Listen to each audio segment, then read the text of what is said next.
Magaalaa Nageelleetti dhalatee kan guddate dargaggoo Taamiraat Alamuu barnoota isaa akkuma xumureen biyya Awurooppaatti carraa argateen barnoota fayyaa barate. Sana boodas hojii tolooltummaa maatii isaarraa dhaalee itti fufsiisuuf gara Itoophiyaatti deebi'uun hojiiwwan tolooltummaa garaagaraa irratti bobba'uun hojjechaa akka jiru dubbata. Kaffalanii yaalamuu kan dandeenye jechaadha. Fakkeenyaaf Maazar Tireezaa irratti waggaa 2 tajaajileera bara koronaa sana irratti jechaadha.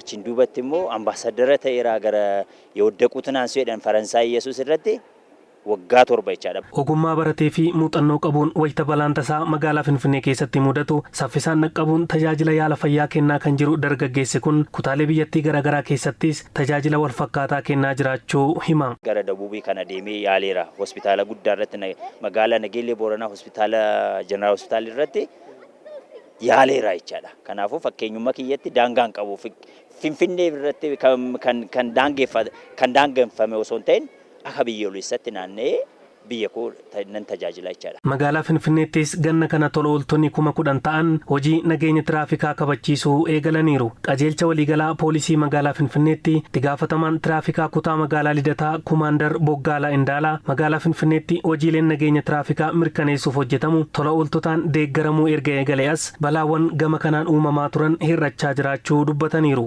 በዋነኝነት አደጋውን ለመከላከል ወይም ደግሞ ለመቀነስ balaa ittisuuf xiqqeessuu keessatti gahee guddaa ba'achaa turan. Yeroo gara yerootti balaan magaalaa keenya keessatti mudachaa jirus xiqqaachaa jira. Keessattuu lubbuun darbu qaamni miidhamuu fi miidhaan qabeenya irra gahaa jiru waggaadhaa gara waggaatti xiqqaachaa dhufeera. Komishinarri Komishinii Qindeessaa Hirmaannaa Uummataa fi Tola Ooltummaa magaalaa Finfinnee Komishinar Yimar Kabbadaa gama isaaniitiin ganna kana magaalichatti hojii tola ooltummaa gosa garaagaraa 18 hojjechuuf karoorfame keessaa hojiin nageenya tiraafikaa isa tokko ta'uu eeraniiru. Tola ooltonni 10,000tti dhiyaatan lubbuu namaa baraaruuf waadaa galaniiru.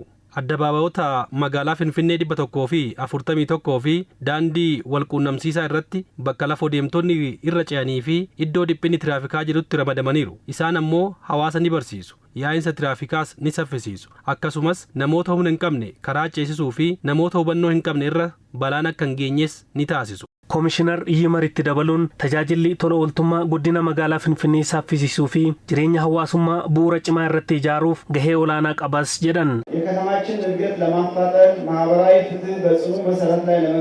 Tajaajilli tola ooltummaa kun guddina magaalaa keenyaa saffisiisuu fi jireenya hawaasummaa bu'uura hin sochoone irraa dhaabuuf sochii taasifnu keessaa qaama tokko. Qaama mootummaan yookiin poolisiin tiraafikaa cufuu hin dandeenye yeroo beekumsaa fi humnaa fi maallaqa isaanii kennuun humna dabalataa ni ta'u. Hojiin kun akka danda'amu qabatamaatti kan agarsiifne yoo ta'u baranas irra deebiin ni mirkaneessina.